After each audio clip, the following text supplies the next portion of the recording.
وليعلم الجميع أن الدولة التونسية تدار بقوانينها وبمؤسساتها، ولا تدار بالتدوينات على وسائل ما يسمى بالتواصل الاجتماعي. يتواصلون فيما بينهم أعمل ليلا نهارا من أجل تحرير تونس من هؤلاء الذين يتربصون بها في الداخل وفي الخارج.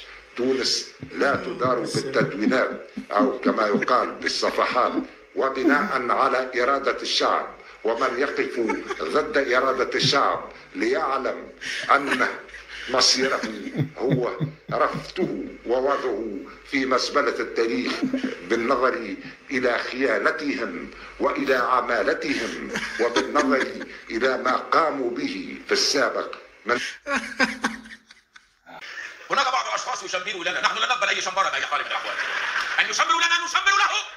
نحن سنقبل شمبره من قديم الزمان، ولكننا بالمرصاد ان الثوره الشعب نبيل عريضه بريليه تسعين للتوسع لبريليه من الامراض. الشعب لابد ان يكون فقير، الفقراء يدخلون الجنه.